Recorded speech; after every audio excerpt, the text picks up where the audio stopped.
salah satu fungsi daripada manajemen SDM adalah pelatihan dan pengembangan. Ya. Baik, saya akan buka dulu slide-nya. Yang pertama, kita perlu lihat dulu konsep dari pelatihan itu apa. Ya. Obsolensi terjadi apabila seorang karyawan tidak lagi mempunyai pengetahuan atau kemampuan untuk melaksanakan pekerjaan dengan efektif. Ya. Ini atau mencapai keusangan, di mana pengetahuan seseorang itu sudah tidak lagi mampu untuk melaksanakan pekerjaan yang bersifat yang dengan cara yang efektif. Contohnya pekerjaan-pekerjaan sekarang ini kan lebih banyak menggunakan teknologi informasi, sedangkan pegawai yang bersangkutan itu ya tidak kompeten terhadap penggunaan teknologi informasi.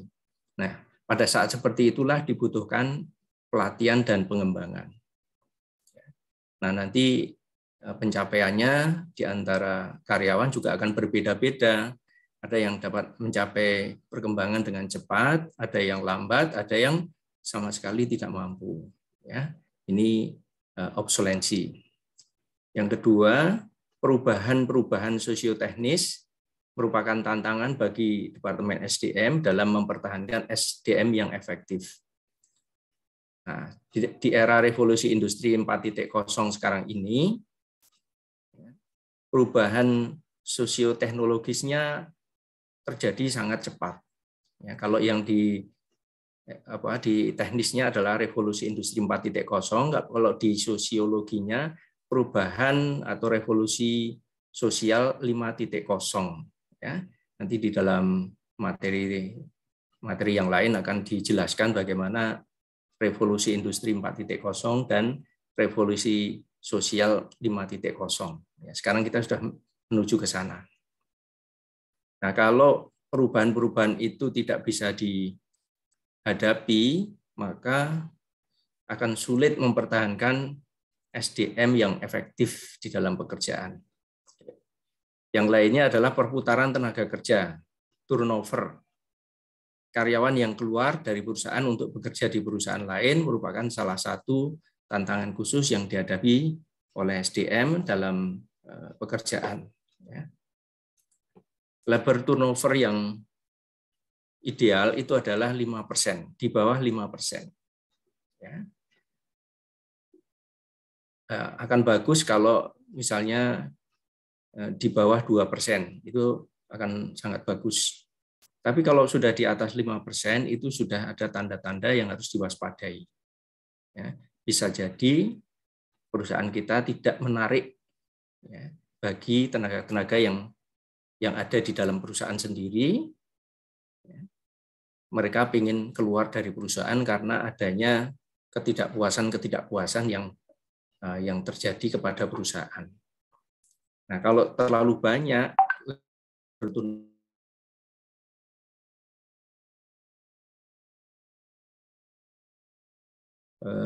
selain tadi masalah ketidakpuasan, juga ini menyangkut biaya atau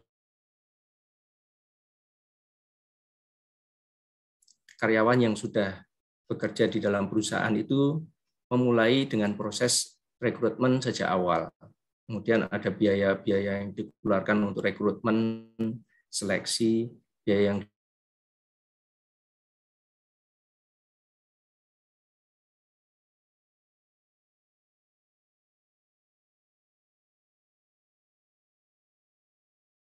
bisa mengikuti pekerjaannya, kemudian keluar. Nah, itu biaya sosialnya ya hilang atau sia-sia. Yang sudah dikeluarkan itu hilang atau sia-sia. Oleh karena itu, maka labor turnover itu harus dijaga supaya tidak lebih dari 5%. Tantangan-tantangan dari lingkungan itu banyak sekali. Misalnya kompetisi, lingkungan kompetisi, ada lingkungan politik, legal, dan lingkungan ekonomi, lingkungan teknologi, sosial, dan budaya. Ini adalah semuanya lingkungan-lingkungan yang mempengaruhi perusahaan, wabil khususnya mempengaruhi kegiatan MSDM. Ya. Ini adalah lingkungan-lingkungan luar, ya, di dalam dari luar perusahaan yang dapat mempengaruhi pengembangan SDM. Ya. Oke. Contohnya lingkungan luar yang kompetitif. Lingkungan yang luar yang kompetitif ini berarti mendatangkan persaingan bagi perusahaan. Ya. Perusahaan yang efektif dan efisien akan bisa memenangkan kompetisi. Ya.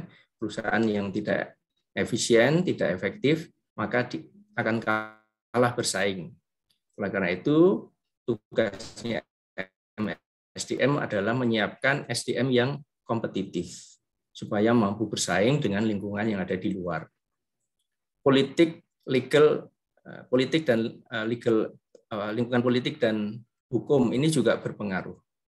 Kita tahu di tahun 2020 kemarin itu ada proses politik dan hukum yang berkaitan dengan SDM dan seluruhnya dan seluruh aspek. Ya, terlihat ada 11 aspek dalam 11 klaster ya di Undang-Undang Cipta Kerja kemarin. Ya, dampaknya itu sangat besar. Ya, salah satunya dampak yang berhubungan dengan SDM adalah ya, ada munculnya PP nomor 34 tentang penggunaan tenaga kerja asing, PP 35 tentang waktu kerja, waktu istirahat, kemudian PKWT, PKWTT, outsourcing, kemudian pesangon. Ya. Nah, dampak pesangon ini cukup besar juga pengaruhnya terhadap tenaga kerja. Karena terjadi penurunan yang tadinya maksimum pencapaian masa kerja itu mendapatkan 32, sekian bulan upah, menjadi hanya mendapatkan ya 25 bulan upah yang dibagi 6 bulan ditanggung oleh pemerintah melalui APBN dan BPJS Ketenagakerjaan, dan yang 19 ditanggung oleh perusahaan. Ya, walaupun itu yang mencapai maksimal ya, yang bisa mendapatkan penuh tadi. Nah, kemudian ada PP nomor 36 tahun 2021 tentang pengupahan sebagai pengganti dari PP nomor 75 tahun 2015 ya, tentang upah yang minimum, kemudian ada struktur upah skala upah. Ya, itu diatur di PP 36. Kemudian PP 37 tentang jaminan kehilangan pekerjaan atau JKP. Ya. Jadi JKP itu programnya ada 3. Yang pertama adalah bantuan tunai, ya, yang dibagi dalam 2 tahapan. 3 bulan pertama mendapatkan 25% upah, kemudian tahap kedua 45% upah sebulan. Ya. Kemudian pelatihan kerja dan penempatan kerja. Ya, itu yang disediakan di dalam PP 37 tahun 2021. Ya, itu aspek politik dan lingkungan politik dan hukum. Kemudian lingkungan sosial dan kultural ini juga terjadi dengan adanya Undang-Undang Cipta Kerja. Ya, itu perubahan sosial budaya juga sangat dirasakan, yang tadinya itu untuk merubah peraturan perundang-undangan secara keseluruhan itu dibutuhkan waktu 50 tahun, belum tentu selesai. Tapi dengan adanya Undang-Undang Cipta Kerja itu bisa selesai dalam waktu 2 tahun, walaupun pada akhirnya Undang-Undang Cipta Kerja itu di judicial review oleh Mahkamah Konstitusi, ya, dan dinyatakan inkonstitusional bersyarat. Artinya undang-undang yang ada masih berlaku, tetapi dalam waktu 2 tahun harus dilakukan perubahan, ya, supaya sesuai dengan sesuai dengan undang-undang pembentukan undang-undang, ya. Undang-undang pembentukan undang-undang. Oh, ada ya. Ya, undang-undang yang mengatur tentang pembentukan undang-undang yang kemarin oleh Mahkamah Konstitusi itu dinyatakan tidak sesuai dengan tata cara pembentukan undang-undang, ya, pembuatan undang-undang Cipta Kerja itu. Saudara-saudara perlu tahu itu juga. Dalam waktu 2 tahun ini masih berlaku, kemudian harus segera dilakukan perubahan. Lingkungan atau lingkungan yang lainnya adalah teknologi. Tadi saya sudah singgung, ya, di teknologi itu ada perubahan era revolusi industri 4.0. Kalau yang sosial tadi perubahan era revolusi sosial 5.0. Kemudian di lingkungan ekonomi tantangan SDM juga cukup besar, yaitu kalau di pemerintah itu faktor ekonomi menyebabkan menurunnya pertumbuhan ekonomi, ya. Pertumbuhan ekonomi akibat pandemi COVID-19 itu sangat besar dirasakan di beberapa belahan dunia, ya. Di Indonesia sendiri tahun 2019 itu pengangguran sudah ada 7 tahun terjadi penambahan angkatan kerja baru sebanyak kurang lebih 3 juta. Jadi di tahun 2019 saja sudah ada 10 juta pengangguran. Kemudian dampak dari pandemi COVID-19 kemarin itu menyebabkan lagi pengangguran sebanyak lebih kurang 7 sampai 9 juta jiwa, ya, sehingga total pengangguran di tahun 2021 awal itu mencapai sekitar 19 juta jiwa, ya.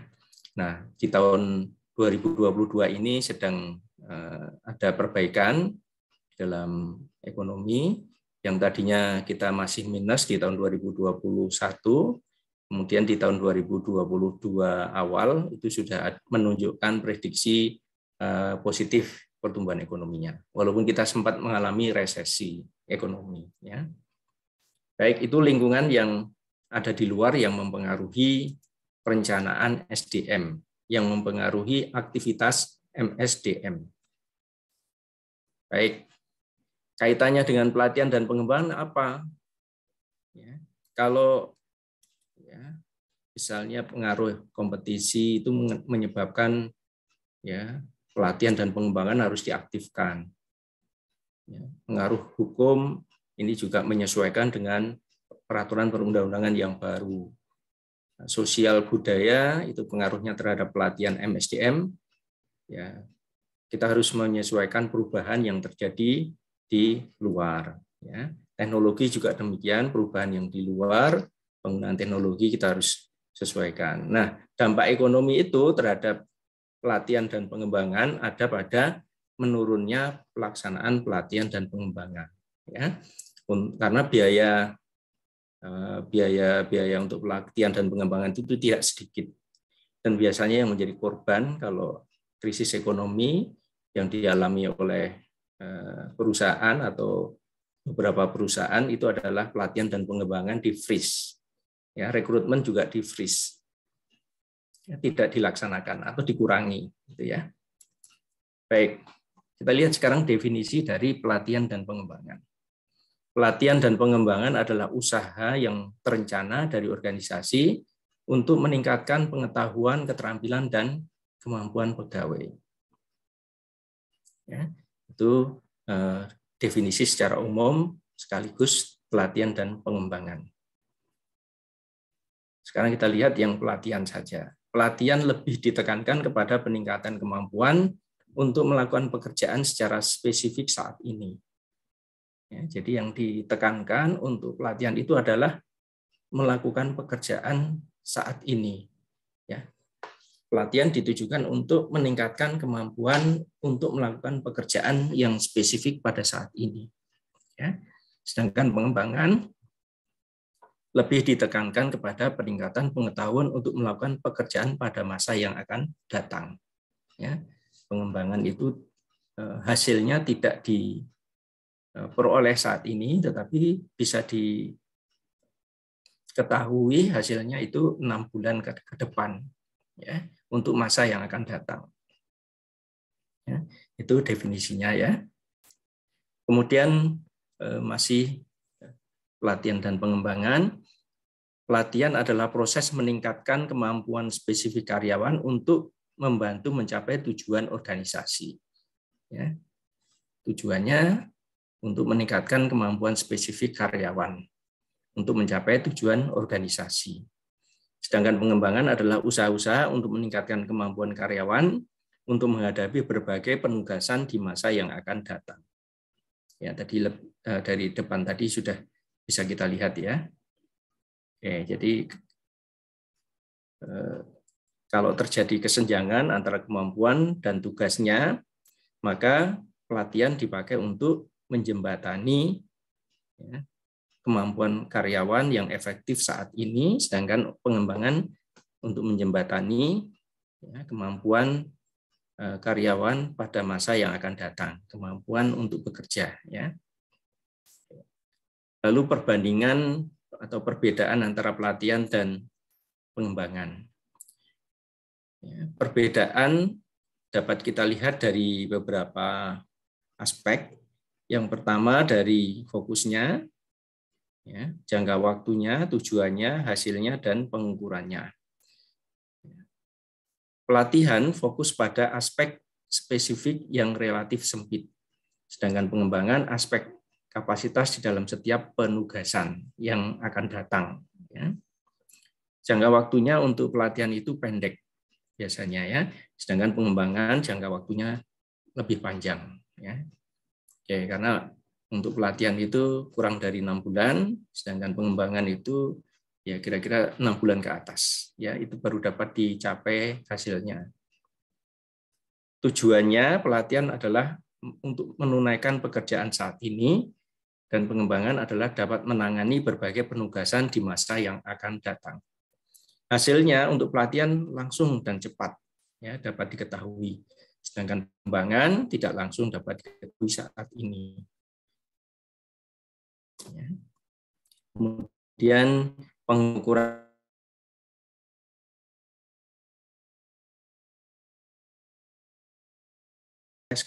kelulusan dan sertifikasi.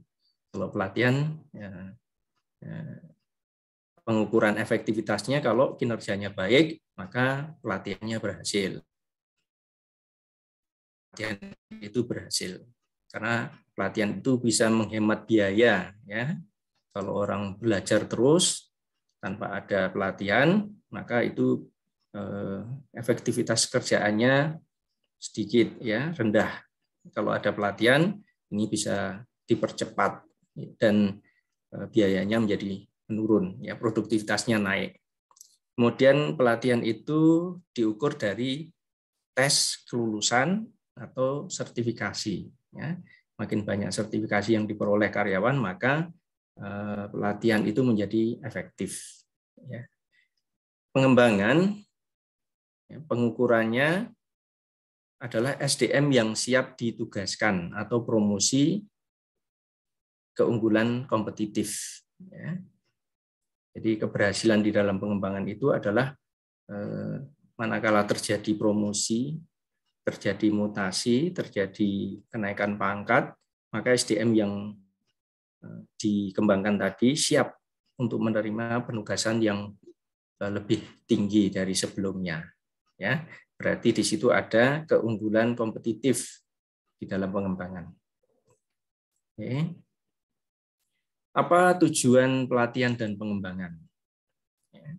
Ada beberapa tujuan, tentu saja tidak hanya sebanyak ini ya, mungkin lebih banyak lagi yang bisa kita identifikasi nanti. Tujuan pelatihan dan pengembangan itu yang pertama adalah mencapai productivity. Ya, pelatihan ini akan dapat meningkatkan kemampuan, pengetahuan, keterampilan, dan perubahan tingkah laku. Nah, kalau terjadi perubahan tersebut, maka karyawan atau pegawai menjadi produktif. Ya. Produktivitas perusahaan juga meningkat. Yang kedua, quality. Ya.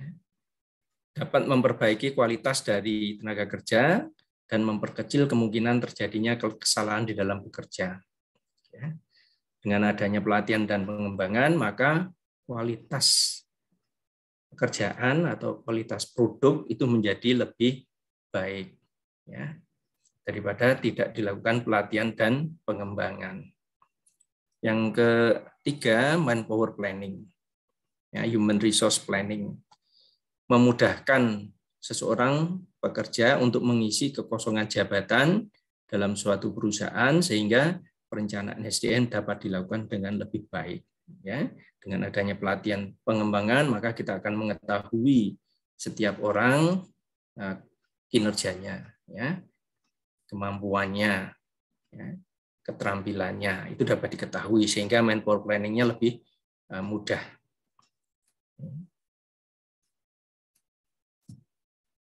Kemudian yang lain, tujuan dari pelatihan pengembangan adalah moral. Akan dapat meningkatkan prestasi kerja dari karyawan sehingga dapat menimbulkan peningkatan upah karyawan, meningkatkan moral karyawan untuk lebih bertanggung jawab terhadap tugasnya. Dengan pelatihan dan pengembangan, produktivitas naik, dampaknya kinerja perusahaan naik. Ya, kalau kinerja perusahaan naik akan berdampak kepada peningkatan upah karyawan. Ya, kalau karyawannya upahnya meningkat, maka moralnya menjadi meningkat juga. Ya, tanggung jawabnya terhadap perusahaan menjadi lebih baik lagi. Kemudian tujuan yang lain adalah indirect compensation, pemberian balas jasa atas prestasi yang dicapai pada masa lalu. Kesempatan ini akan lebih dapat mengembangkan diri, mengembangkan karir. Ya. Nah, pengembangan karir itu adalah indirect compensation. Dengan tidak langsung dia akan berprestasi. Ya. Kalau berprestasi nanti ada peluang yang dapat dicapai untuk promosi jabatan. Dengan demikian maka ya secara compensation kalau ada promosi jabatan ya itu menjadi indirect compensation, ya. Kemudian health and safety, tujuan yang lain untuk mencegah atau mengurangi terjadinya kecelakaan kerja sehingga menciptakan suasana kerja yang tenang, ya, suasana kerja yang tenang, aman, dan adanya stabilitas pada sikap mental pekerja. Ya. Dengan adanya pelatihan dan pengembangan, maka kesalahan di dalam bekerja itu akan dapat dikurangi. Kalau kesalahan di dalam bekerja akan dapat dikurangi, maka kecelakaan kerja ya, atau penyakit akibat kerja dapat dihindari. Ya. Dengan demikian maka karyawan akan bekerja dengan suasana kerja yang tenang, aman, ya. Kemudian tidak terjadi kecelakaan kerja. Ya. Itu beberapa tujuan pengembangan, pelatihan dan pengembangan. Masih ada lagi sebagai obsolescence prevention, ya, akan mendorong inisiatif dan kreativitas tenaga kerja dan diharapkan dapat mencegah tenaga kerja dari sifat kadaluarsa. Tadi tantangan di depan tadi ya, obsolescence tadi. Karyawan itu kalau nggak dikembangkan ya lama-kelamaan kemampuannya atau pengetahuannya habis. Dengan adanya pelatihan pengembangan maka akan bertambah sehingga tidak ketinggalan lagi, ya, tidak ketinggalan zaman, ya. Kalau sekarang ini misalnya kelompok usia 50 tahun ke atas itu kalau dia tidak mau mengembangkan diri, ya, dia akan ketinggalan karena semua pekerjaan itu harus dilakukan melalui teknologi informasi. Ya. Kalau tidak dilakukan ya sudah, dia tidak akan mampu lagi memenuhi pekerjaannya atau mengikuti perkembangan pekerjaannya saat ini. Tapi kalau yang 50 tahun masih mau belajar, maka dia akan bisa mengikuti walaupun ya ada yang lambat, ada yang cepat, ya. Oke. Yang terakhir, personal growth. Kesempatan yang diberikan seseorang tenaga kerja untuk meningkatkan pengetahuan dan kemampuan yang dimiliki, termasuk peningkatan perkembangan pribadinya. Ya. Jadi kalau banyak mengikuti pelatihan dan pengembangan, dia akan berkembang juga. Ya, perkembangan pengetahuan, keterampilan, dan sikapnya itu akan meningkatkan pengembangan terhadap pribadinya, ya, menjadi orang yang lebih soft, ya. Oke. Manfaat dari program pelatihan dan pengembangan dari beberapa penulis, ya, antara lain dari Henry Shimamura.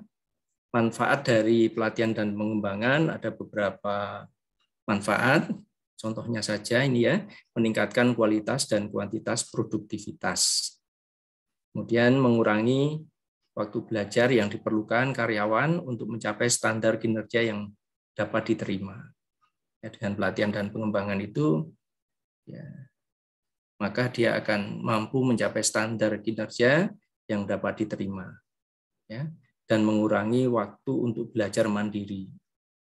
Menciptakan sikap loyalitas dan kerjasama yang lebih menguntungkan. Dengan adanya pelatihan dan pengembangan, nah, nanti akan diajarin mengenai pelatihan knowledge, pelatihan skill, dan pelatihan attitudes, sehingga bisa menciptakan sikap, loyalitas, dan kerjasama yang lebih menguntungkan.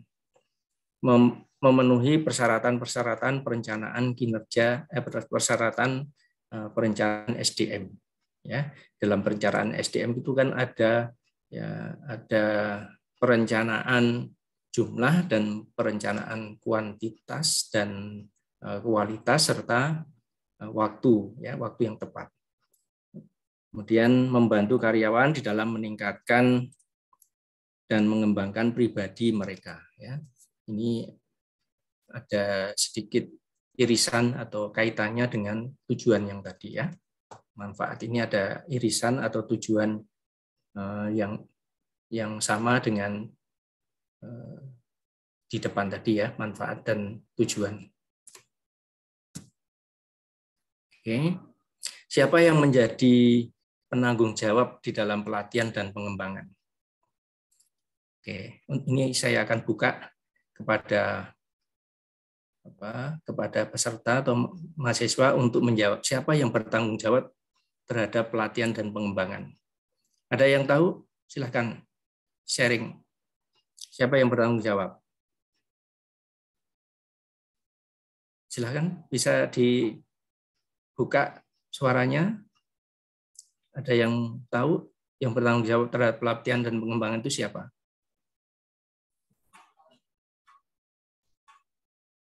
HRM, Pak. Siapa?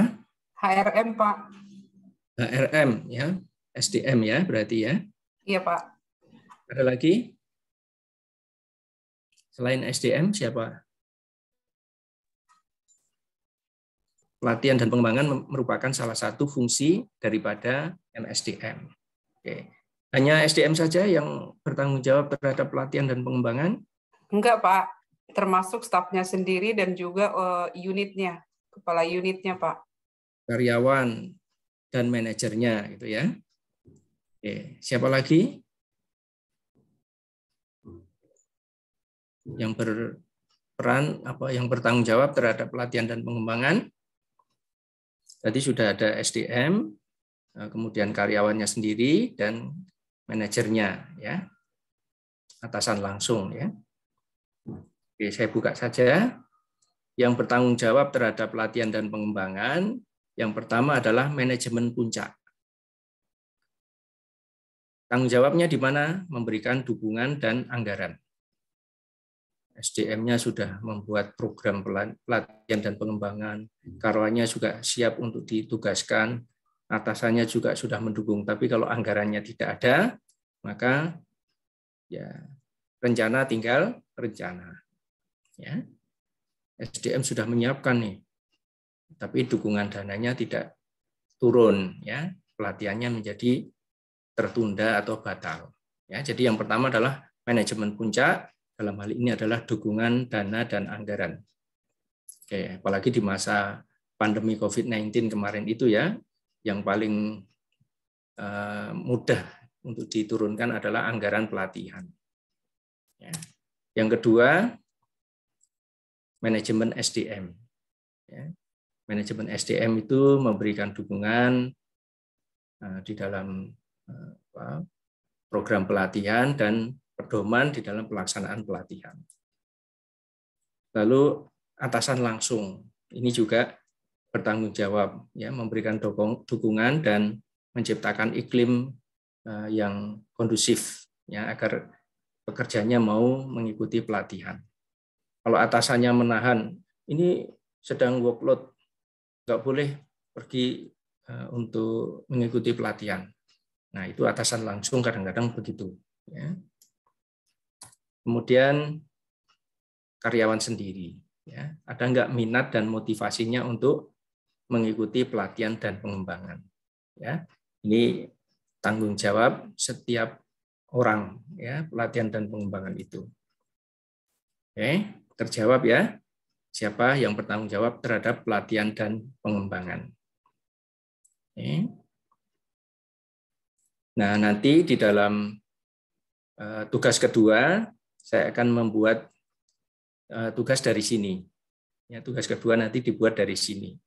Ya, uraikan secara lengkap, ya, dan jelas tanggung jawab pelatihan dan pengembangan di perusahaan saudara.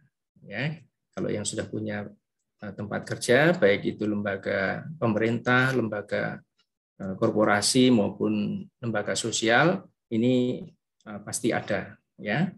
Nah, nanti disesuaikan dengan tempat kerjanya masing-masing, ya. Oke, nanti disimpan dulu ini untuk tugas, ya.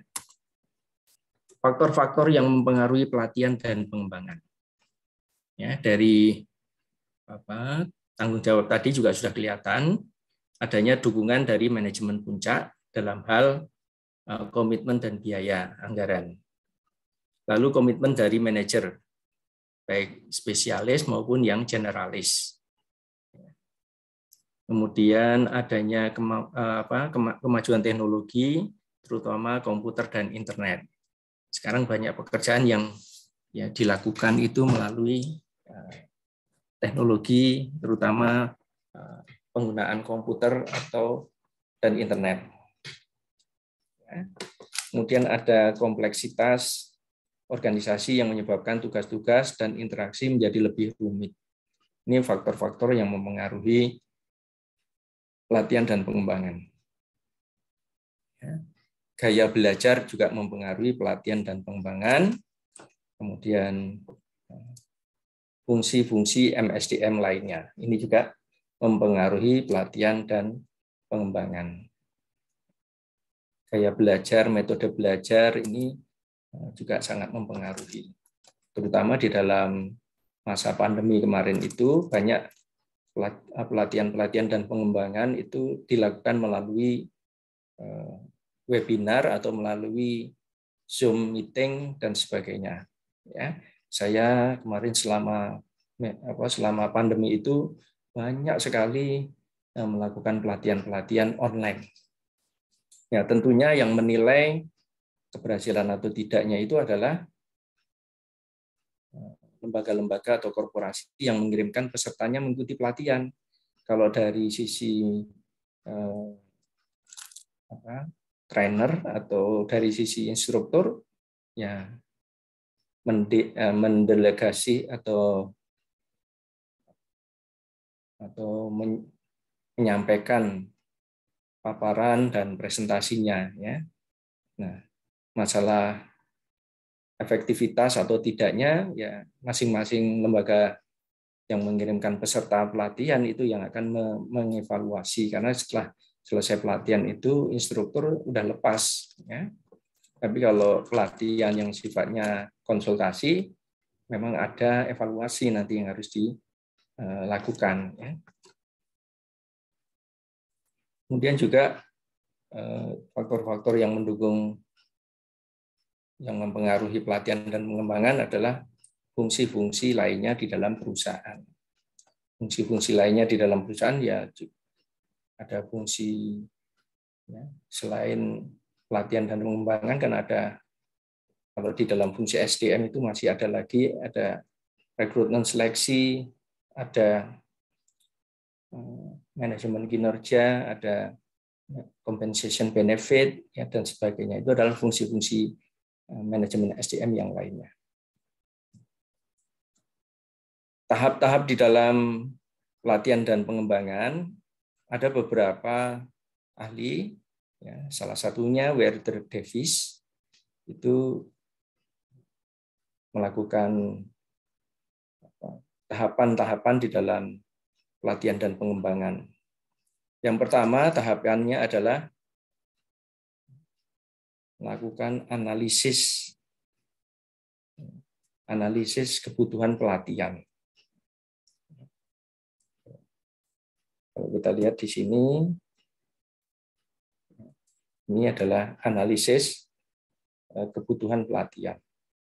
Pelatihan tidak dapat dilakukan dengan cara tanpa analisis kebutuhan. Karena bisa jadi kalau tidak dilakukan dengan analisa kebutuhan, maka pelatihan yang dilakukan itu tidak sesuai dengan kebutuhannya. Ya, kalau tidak sesuai dengan kebutuhannya, maka nanti akan membuang biaya, waktu, dan tenaga. Ya.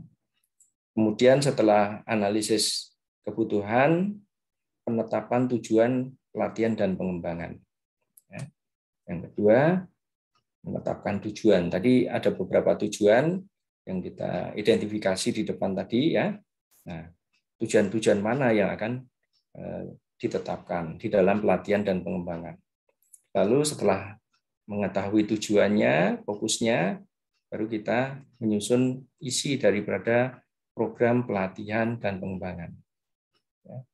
Apa jenis pelatihannya, soft skill sama hard skill-nya, waktunya kapan, biayanya berapa, instrukturnya siapa, pesertanya siapa.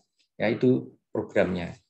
Kemudian penerapan prinsip-prinsip pembelajaran. Ya, penerapan prinsip itu metode yang akan dipakai di dalam pelatihan dan pengembangan. Ya, metodenya apakah dengan presentasi, simulasi, ya, praktek langsung, yaitu adalah penerapan prinsip-prinsip pembelajaran, termasuk pembelajaran online, pembelajaran offline, ya, on the job training, dan itu sebagainya. Kemudian pemilihan metode pelatihan dan pengembangan. Ya. Nanti di belakang akan kita singgung mengenai metode pelatihan dan pengembangan. Ya. Mulai dari on the job training, kemudian ada vestibule training, ada demonstrasi, ya, ada video, dan sebagainya. Ya, itu metode pemilihan metode pelatihan dan pengembangan. Lalu setelah pelatihan pengembangan dilaksanakan dengan beberapa metode, dilaksanakan evaluasi pelatihan dan pengembangan. Nah, evaluasi ini nanti akan menjadi tahapan ke continuous improvement di tahun pelatihan atau tahun anggaran berikutnya. Ya. Jadi setelah itu meloncat lagi ke analisis kebutuhan latihan, tapi sudah pada lingkaran yang berikutnya. Bukan kembali lagi ke awal lagi, tapi meningkat. Ya. Itu namanya continuous improvement di dalam pelatihan dan pengembangan. Ada dari ahli yang lain, dari Mondi, mengenai proses pelatihan dan pengembangan. Ya. Pelatihan pengembangan dilakukan dengan membuat analisis eksternal terlebih dahulu. Jadi kan ada analisis di luar tadi, ya, analisis lingkungan, ya, lingkungan luar, ada politik, ekonomi, ya, teknologi, hukum, ya, kemudian persaingan, itu adalah lingkungan eksternal. Itu dianalisis dulu. Kita berada pada situasi yang mana. Ya. Kemudian setelah itu baru dilakukan analisis internal. Ya. Analisis internal itu analisis kebutuhan pelatihan secara internal. Ya. Ini dilakukan analisis internal. Lalu setelah dilakukan analisis internal, baru menentukan kebutuhan spesifik pelatihan dan pengembangan. Mestinya di sini ada tanda panah lagi. Ya. Baru menentukan dari analisis internal dan eksternal, baru menentukan kebutuhan pelatihan spesifik ya saat ini ya. Kemudian setelah menentukan kebutuhan pelatihan, penetapan tujuan-tujuan spesifik pelatihan dan pengembangan. Ya, ada beberapa tujuan tadi ya yang sudah kita lihat. Lalu memilih metode dan sistem penyampaian pelatihan. Tadi ada metode on the job training, ada metode demonstrasi, ada metode simulasi, ada metode vestibul, video dan sebagainya. Nanti memilih metode yang tepat. Lalu mengimplementasikan. Nah, setelah itu pelatihan diimplementasikan sesuai dengan jadwal dan waktunya. Kemudian terakhir mengevaluasi program pelatihan dan pengembangan. Dievaluasi untuk mencapai efektivitasnya, nanti dievaluasi. Ya, ini menurut Mondi. Ya. Nah, kita sudah mempraktekkan belum ini? Ya.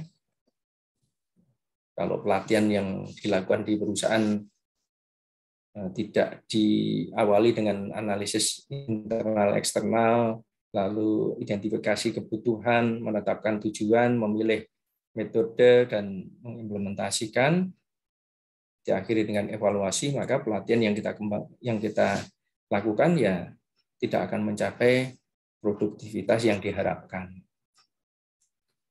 Oke.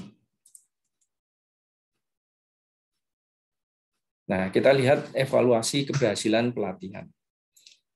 Ada beberapa kriteria yang dapat dijadikan penilaian keberhasilan suatu pelatihan. Yang pertama, jumlah pesertanya. Kalau yang ditargetkan pesertanya itu ada 25, kehadiran peserta 25 itu merupakan kriteria keberhasilan salah satunya. Yang kedua, efisiensi. Efisiensi itu berbicara mengenai biaya. Ya. Biayanya efisien enggak? Pelatihan dan pengembangan yang sudah dilakukan tersebut. Efisien itu artinya biayanya rendah, tapi produktivitasnya tinggi, keberhasilannya. Kemudian jadwalnya, sesuai dengan jadwal yang sudah ditetapkan di dalam program atau tidak. Ya. Oke. Kadang-kadang kita sudah merencanakan pelatihan itu di kuartal kedua, tapi ternyata baru diimplementasikan di kuartal ketiga atau bahkan di kuartal keempat. Ya, itu jadwalnya. Kemudian suasana yang diciptakan di dalam pelatihan. Ya, pelatihannya itu bisa menciptakan suasana kondusif atau tidak. Atau justru pelatihan itu membuat karyawan menjadi stres karena harus belajar dan nanti ada evaluasinya. Ya, ini juga harus kondusif juga. Suasana yang enak di dalam belajar itu memang sebaiknya di luar kantor. Ya, di tempat yang terpisah dari kantor sehingga menciptakan suasana yang kondusif. Ya, tidak sedikit-sedikit ada gangguan dari atasannya. Ya, kalau di dalam kantor sedikit-sedikit ada gangguan, tapi kalau di luar itu menjadi lebih kondusif suasananya. Kemudian reaksi peserta itu juga merupakan kriteria keberhasilan pelatihan. Reaksinya apa? Positif atau negatif? Karena ada orang mengikuti pelatihan itu hanya untuk refreshing. Ada juga sekedar mengikuti perintah ya dari atasannya. Orang reaksinya maka akan berbeda-beda antara orang yang betul-betul mengikuti pelatihan karena kebutuhan dengan karena penugasan atau karena terpaksa misalnya. Itu akan berbeda reaksinya. Ya, kemudian proses pembelajarannya. Ya, metode yang digunakan itu ya, bisa mendelivery pelatihan itu apa tidak. Ya, proses pembelajarannya. Kegiatan belajar mengajarnya itu bisa mendelivery materi pelatihan dengan baik atau tidak. Kemudian kriteria yang lain untuk perubahan perilaku ini bisa diperoleh dalam jangka waktu tertentu, misalnya 6 bulan ke atas. Ya, perubahan perilakunya baru dapat diketahui. Perubahan kinerja juga dapat diketahui pada waktu 6 bulan ke atas juga. Ya, ini perubahan kinerjanya. Tentu masih banyak lagi evaluasi keberhasilan di dalam pelaksanaan pelatihan. Paling tidak 8 ini, masih ada satu lagi, menghitung ROI, Return on Investment. Nah, di dalam pelatihan dan pengembangan itu kita bisa membandingkan ROI sebelum pelaksanaan pelatihan dan ROI setelah pelaksanaan pelatihan. Misalnya investasi sebelum ada pelatihan itu 0. Produktivitasnya, kinerjanya berapa perusahaan sebelum ada pelatihan. Ya. Dengan adanya investasi untuk pelatihan misalnya 2M misalnya, investasinya 2M selama 1 tahun untuk pelatihan dan pengembangan. Nah, kemudian kita bisa melihat return on investment-nya berapa. Ya. Misalnya tadi produktivitasnya sebelum ada pelatihan itu adalah 800.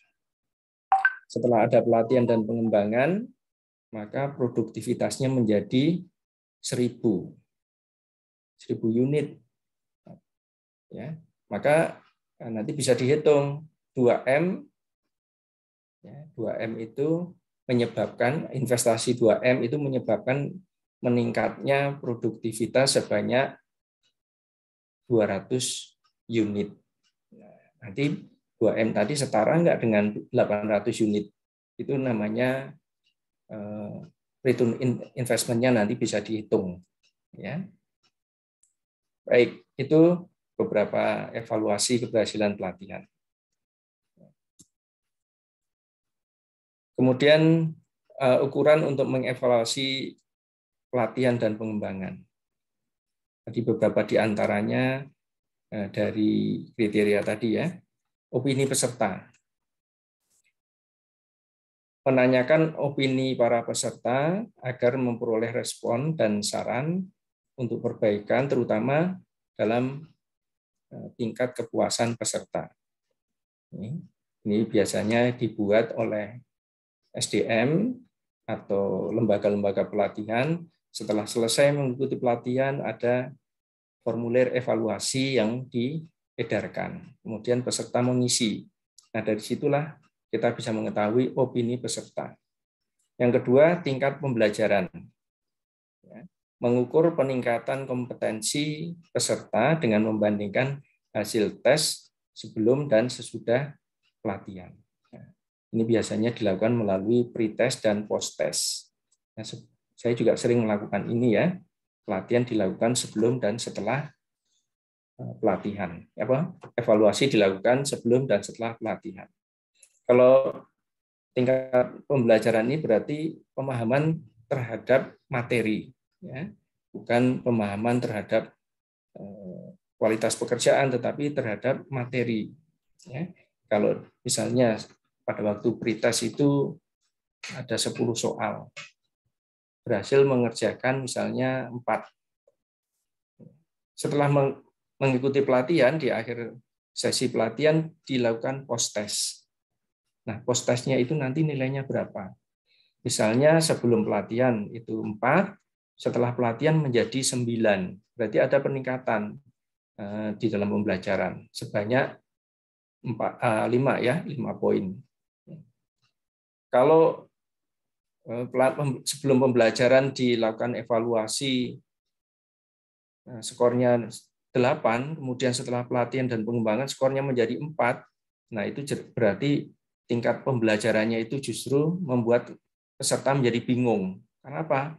Nilainya turun dari yang tadinya 8 sebelum pelatihan, setelah pelatihan menjadi 4.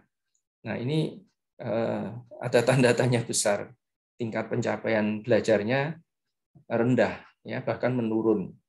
Berarti ada kemungkinan pelatihan itu membuat karyawan bingung, ya, membuat karyawan bingung, bukan meningkatkan kemampuan, tetapi malah justru membuat kebingungan. Apa ada yang seperti itu? Ya mungkin ada. Ya. Kemudian perubahan perilaku. Pengukuran evaluasi pelatihan dan pengembangan itu bisa dilihat juga dari perubahan perilaku. Nah, tentunya perubahan perilaku itu tidak dapat dilakukan dengan cepat. Perilaku itu mengevaluasi kemampuan pelatihan dan dalam mengarahkan para peserta untuk mengubah perilaku mereka di tempat kerja. Biasanya perubahan perilaku itu dilakukan dengan metode penilaian umpan balik 360 derajat. Ya. Nah, di sini evaluasi 360 derajat itu dilakukan terhadap atasannya, dilakukan oleh atasannya, teman sejawat, kemudian oleh bawahannya, baik internal maupun eksternal. Ya, itu perubahan perilakunya dapat diukur dengan metode penilaian umpan balik 360 derajat.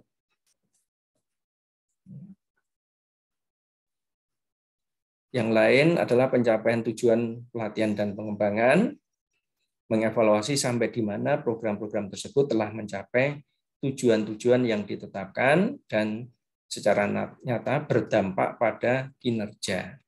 Nah, ini dapat dilihat nanti di pengembangannya dan untuk jangka pendeknya dari pelatihannya.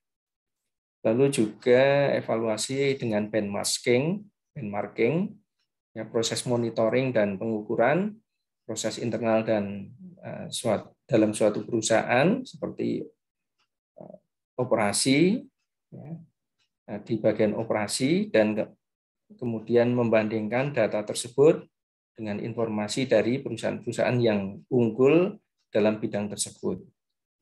Benchmarking untuk pelatihan dan pengembangan ini umumnya fokus pada ukuran-ukuran seperti biaya, rasio staf pelatihan ya, terhadap seluruh karyawan ya, dan baru tidaknya sistem-sistem penyampaian yang digunakan.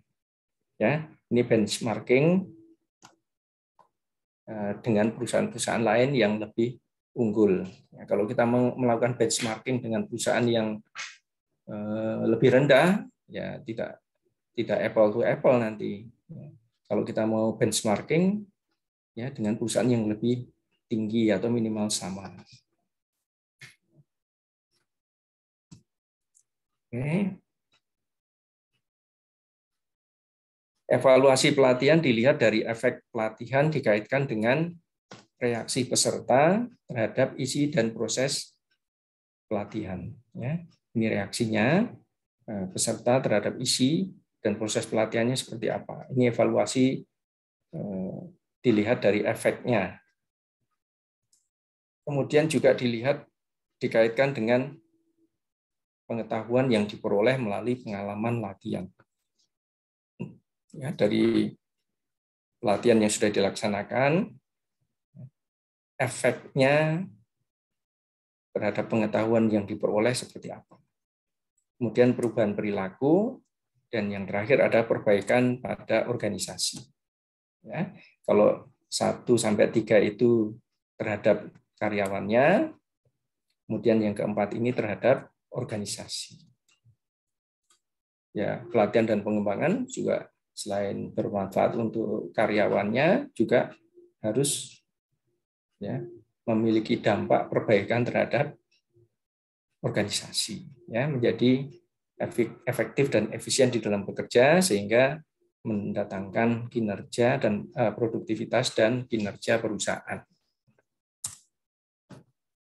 Baik, Bapak Ibu, saudara-saudara sekalian, itu materi pertama. Ya, referensinya saya dapatkan dari Mondi, Spuller Jackson, Werther Davis, dan lain-lain. Nanti Bapak Ibu bisa lihat. Baik, Bapak Ibu, itu materi yang pertama. Kami silakan rekan-rekan yang mau diskusi, sharing, atau bertanya, kami berikan waktu. Saya boleh, Pak? Ya, silakan. Dalam menentukan pelatihan untuk karyawan, apakah semerta-merta dari karyawan langsung, gini, maksudnya penentuan pelatihan sesuai dengan kebutuhan di departemennya, atau memang misal si perusahaan diminta untuk melakukan sertifikasi, sedangkan karyawan yang sertifikasi itu bukan di bidangnya, Pak? Ya, pelatihan dan pengembangan itu dilakukan kan melalui tahapan, ya. Tahapannya adalah analisa internal eksternal, ya. Analisa internalnya itu ya analisa kebutuhan di tempat kerjanya terhadap karyawan yang bersangkutan di tempat kerja. Dia butuh pelatihan apa-apa yang harus diikuti, itu analisa kebutuhan internal, ya. Kalau analisa kebutuhan eksternal berhubungan dengan permintaan dari pihak ketiga, misalnya pihak ketiga itu atau regulator mempersyaratkan karyawan yang bekerja di bagian produksi, ya, itu harus sertifikasi misalnya GMP, ya, atau sertifikasi ISO, ya, harus sertifikasi apalagi, ya, seperti sertifikasi ahli K3, ya. Nah, itu adalah analisa kebutuhan eksternal. Artinya kalau misalnya karyawan yang bersangkutan bekerja di bagian EHS, Environmental Health and Safety, maka dia harus punya sertifikasi ahli K3. Apalagi kalau dia menjadi panitia pembina P2 K3 perusahaan, dia harus ahli K3. Nah, kalau memang dia harus sertifikasi, berarti ya harus dilakukan pelatihan untuk sertifikasi, ya. Jadi ada sedikit berbeda itu antara pelatihan dengan sertifikasi. Kalau sertifikasi itu karena adanya tuntutan eksternal. Tuntutan eksternal bisa dari regulator, bisa juga dari customer. Customer menginginkan bahwa ya perusahaan harus comply terhadap lingkungan, comply terhadap K3, comply terhadap social accountability, misalnya CSR, ya. Nah, itu merupakan tuntutan eksternal. Ya, kalau tidak dipenuhi, berarti kita tidak bisa mensuplai kepada perusahaan tersebut, atau kita tidak comply terhadap regulation. Ya, itu tadi. Tapi kalau misalnya karyawan yang bersangkutan bekerja di bagian finance, ya, terus dia minta diikutsertakan di dalam pelatihan K3 misalnya yang ekstrim, ya, berbeda. Kira-kira perlu dipenuhi nggak itu? Ya, itu permintaan karyawan. Kalau untuk syarat mungkin bisa kali, Pak, syarat buat dari eksternalnya, ya. Nah, tapi dia menangani K3 nggak? Enggak. Kalau tidak menangani nggak perlu. Nggak perlu karena biaya pelatihan K3 juga mahal. Bisa 8 juta lebih, ya. Iya, betul, Pak. Kalau dia tidak perlu bagian finance kok menangani K3.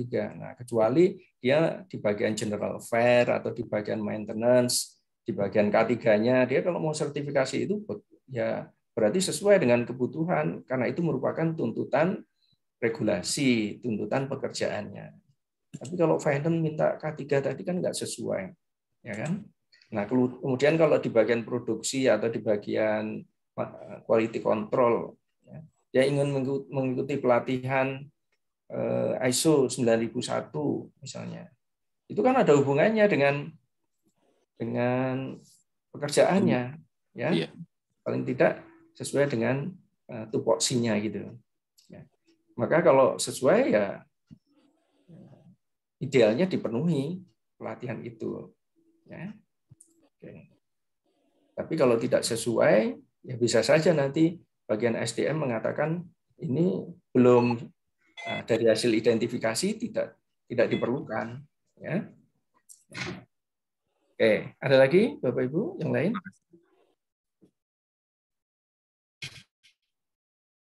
Silakan kalau ada yang mau bicara atau diskusi atau sharing. Ya, Pak dosen. Ya, silakan. Banyak terjadi ketika karyawan mengajukan sertifikasi gitu ya. Nah, setelah dia mendapatkan sertifikasi yang begitu banyak atau bisa meningkatkan keahlian karyawan tersebut, itu banyak yang resign gitu ya.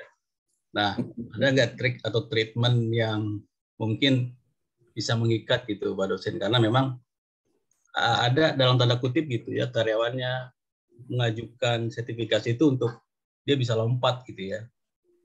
Itu aja Pak dosen. Terima kasih. Baik, ini menjadi perhatian manajer-manajer SDM ya, dan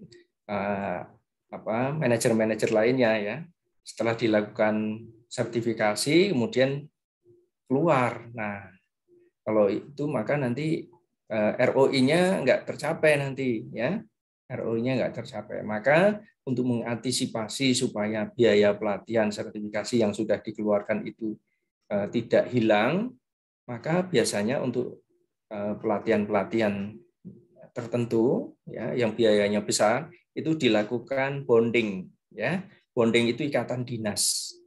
Ya, ikatan dinas artinya setelah mengikuti pelatihan sertifikasi ini dia tidak boleh keluar dari perusahaan dalam jangka waktu misalnya 3 tahun ya, sesuai dengan biayanya.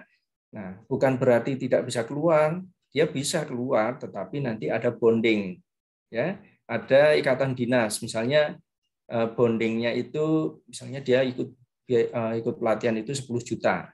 Ya, sertifikasi itu biayanya 10 juta. Kok mahal, Pak? Iya, memang mahal karena saya juga beberapa kali mengikuti pelatihan sertifikasi itu biayanya memang mahal ya. Waktunya panjang juga gitu kan.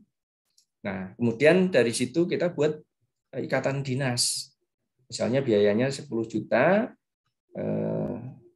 itu kan belum termasuk akomodasi juga kan, belum dihitung dari man-hour-nya dia yang dipakai untuk pelatihan itu. Bayangin aja kalau pelatihan 2 minggu di hotel, dia nginep di situ, biaya pelatihannya sekian, nah berarti kan bisa sampai 20 juta, 25 juta kan. Nah itu dibonding. Dibonding itu ada ikatan dinas. Bondingnya misalnya 3 tahun, nah nanti kalau baru 1 tahun dia keluar, maka dia harus mengganti biaya yang keseluruhan dikeluarkan tadi ya. Nanti 1/20 kalau baru jalan 1 tahun berarti 2 per biaya pelatihan tadi, biaya pelatihan dibagi 2/3 kali biaya pelatihan ya. Misalnya biaya pelatihan 20 juta, dia baru jalan 2 tahun, baru jalan 1 tahun, berarti kan dia harus mengembalikan yang 2/3 biaya pelatihan itu. Kalau dia mau mengembalikan itu, ya it's fine. Ya. Tapi kalau nggak ada ikatan dinasnya, ya kita kehilangan. Ya, kehilangan biaya banyak, kehilangan orang yang kompeten. Ya.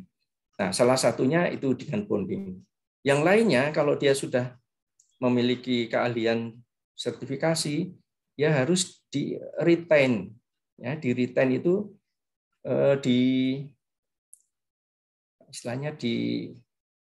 diberikan kesempatan kerja yang lebih menantang, ya, misalnya promosi jabatan, ya.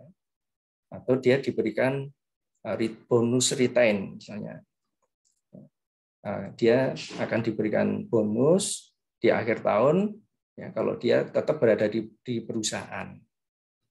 Itu beberapa di antara yang bisa dilakukan untuk mempertahankan orang yang sudah mengikuti pelatihan-pelatihan sertifikasi, kemudian dia sudah memiliki kompetensi di tempat kerjanya supaya tidak keluar dari tempat kerjanya. Kalau sudah biayanya mahal, waktunya banyak, kemudian setelah selesai pelatihan nggak nyampe setahun keluar, kalau nggak dibonding yang rugi perusahaan. Ya, jadi harus ada ikatan dinas. Kemudian juga ada penempatan kerja yang lebih baik kalau dia memang berada pada posisi kompetensi yang lebih baik itu. Ya, yang lainnya silakan. Boleh nanya, Pak? Boleh.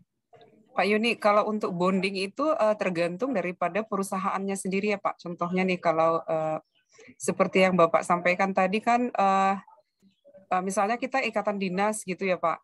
Nah, itu kalau kita jalanin setahun nanti bisa berkurang sekian gitu. Nah, seperti pengalaman yang sudah pernah dibuat seperti itu, staf itu keluar, udah tinggal segini bayarannya keluar, sehingga kalau untuk kami saat ini diberlakukan sampai selesai ikatan dinas itu, kalau keluar itu akhirnya dibuat tetap bayar full gitu, Pak. Apakah seperti itu tetap bisa itu ya, Pak? tidak menyalahi aturan atau bagaimana Pak Yuni?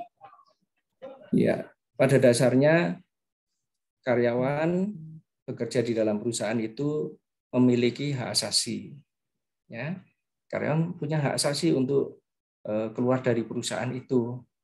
Hak asasi itu kalau dilaksanakan tidak boleh ada yang menghalangi. Ya, artinya kalau misalnya dia masih dalam masa kerja, itu tetap boleh keluar. Kalau masih dalam masa ikatan dinas, itu tetap masih boleh keluar. Tapi dia harus mengganti biaya yang belum dijalaninya itu. Ya. Dan mengganti itu dilakukan secara proporsional. Idealnya begitu. Tidak terus, dia sudah mendharma baktikan kok selama 3 tahun masa ikatan dinas, dia sudah 2 tahun, tinggal 1 tahun lagi. Nah, penggantiannya ya proporsional, ya secara proporsional. Nah itu misalnya kalau nanti perusahaan digugat, misalnya harus membayar ikatan dinasnya. Apa artinya ikatan dinas kalau masih sebelum berakhir masa ikatan dinasnya harus membayar penuh? Itu berarti bukan ikatan dinas yang baik. Ya. Ikatan dinas yang baik itu ya proporsional. Ya, kalau dia sudah menjalani 2 tahun, ya tinggal sisanya aja yang harus dikembalikan. Ya, bukan dari awal, karena selama 2 tahun dia mengikuti ikatan dinas itu, dia kan sudah mendharma baktikan kompetensinya itu kepada perusahaan. Ya, jadi kalau bonding ya yang proporsional gitu ya, sisa waktunya saja yang harus dikembalikan. Ya. Nah, supaya dia tidak keluar itu permasalahannya, harus di-retain. Ya, di-retain-nya seperti apa? Kalau dia merupakan orang-orang kunci, ya harus di-retain supaya dia tidak pergi. Itu gimana caranya? Ya kan? Biar bisa diberikan job enlargement, ya, bisa diberikan promosi atau diberikan transfer, tapi dengan promosi, atau itu bisa dilakukan dengan cara-cara yang lain, bukan dengan menghambat orang keluar dengan mengganti biaya ikatan dinas secara penuh tadi, bukan begitu. Ya. Ya Pak, makasih Pak. Ya. Ada yang lain? Pak Winda, Pak, izin bertanya. Ya, silakan Mbak. Pak, saya tertarik dengan pengembangan, Pak. Sebetulnya kalau pelatihan mungkin sudah banyak ya. Terus terang saya di instansi pemerintah. Untuk pelatihan mungkin sudah sering kita alami begitu ya. Tapi kalau untuk pengembangan itu orientasinya lebih kepada apa ya Pak? Konkretnya begitu ya. Karena kalau di instansi pemerintah itu sebetulnya ada bidang pengembangan karir namanya itu di pemerintah daerah itu ada satu bidang yang memang untuk pengembangan karir. Tapi saya belum tahu konkretnya seperti apa untuk pengembangan ini gitu Pak. Ya, baik. Jadi pengembangan itu adalah kegiatan yang dilakukan dalam rangka untuk menyiapkan SDM untuk mampu mengerjakan tugas-tugas di masa yang akan datang. Ya, jadi dilihat dari tujuannya tadi adalah jangka panjang, ya setelah menengah sampai panjang gitulah. Ya. Jadi hasilnya tidak bisa dinikmati saat ini, ya. Kalau yang dinikmati saat ini adalah pelatihan. Pengembangan itu dalam waktu misalnya 6 bulan, setahun, ya, 2 tahun, apa yang akan dia bisa lakukan.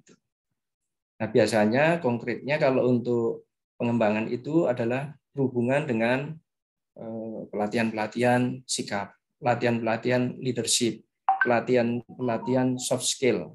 Ini adalah pelatihan-pelatihan untuk pengembangan. Ya, contohnya soft skill untuk komunikasi, soft skill untuk leadership, ya, soft skill untuk apa lagi? Ya, itu adalah pengembangan. Ya, soft skill untuk misalnya personality, ya, itu adalah contoh-contoh konkret pengembangan yang dilakukan kepada karyawan. Ya, contohnya pelatihan teknik komunikasi. Ya, Nah, setelah mengikuti pelatihan itu diharapkan, setelah mengikuti pengembangan teknik komunikasi tadi, diharapkan dia bisa berkomunikasi dengan efektif, baik internal maupun eksternal perusahaan. Ya. Tapi saat ini pada waktu pengembangan dilakukan belum kelihatan, tapi dalam waktu setahun, 2 tahun yang akan datang dia sudah bisa kelihatan hasil dari teknik pelatihan dari pengembangan soft skill tadi. Leadership juga setiap kali dia mendapatkan pelatihan belum tentu dia bisa mempraktekkan pengembangan dari leadership tadi. Dalam waktu setahun, 2 tahun baru ketahuan dari hasil pengembangan di bidang leadership tadi. Ya, itu contohnya. Tapi kalau untuk yang pelatihan, ya begitu dia mengikuti pelatihan misalnya mengendarai forklift, maka saat itu juga ya dia dapat siu forklift, udah bisa praktek, udah kelihatan hasilnya, gitu kan? Tapi kalau leadership belum kelihatan dalam waktu 6 bulan itu, ya. Ke depan lagi baru kelihatan nanti. Ya. Jadi lebih kepada sikap, perilaku, ya, karakter itu di dalam pelatihan, di dalam pengembangan itu. Saya kira itu, Mbak. Karena jadi Pak Yuni, berarti kalau misalnya nih kita memilih beberapa contoh di rumah sakit ya Pak, misalnya kita melihat orang-orang yang kemungkinan besar ke depan itu menjadi leader gitu, yang bisa menjadi pemimpin pada saat ini, kita memilih beberapa orang mengikutkan mereka untuk future leader program misalnya, berarti itu termasuk pengembangan ya Pak? Iya. Oke Pak. Karena dia dipersiapkan untuk menjadi pemimpin-pemimpin di masa yang akan datang.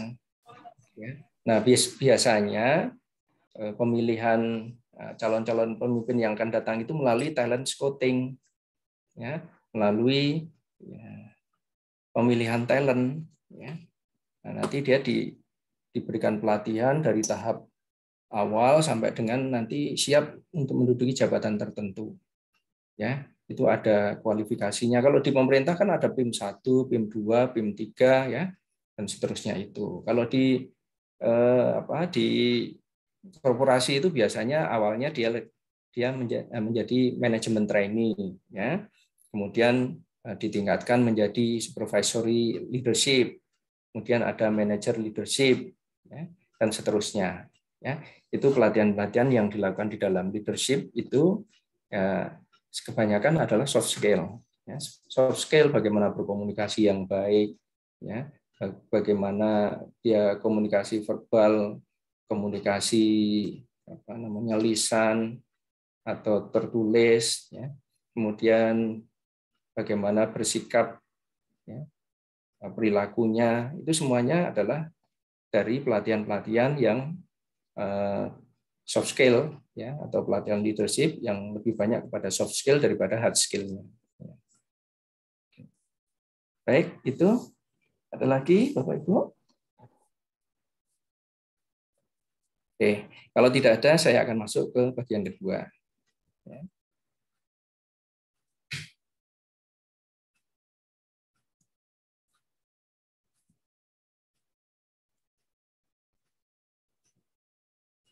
Oke. Bagian kedua adalah manajemen kompensasi atau manajemen imbal jasa. Ya, ada juga menyebutkan manajemen compensation and benefit. Ya, itu istilah-istilah yang lainnya. Imbal jasa itu merupakan motivasi dasar bagi orang yang menjadi pegawai, yaitu untuk mencari nafkah. Ya. Kalau orang bekerja tidak diberikan gaji, kira-kira mau nggak?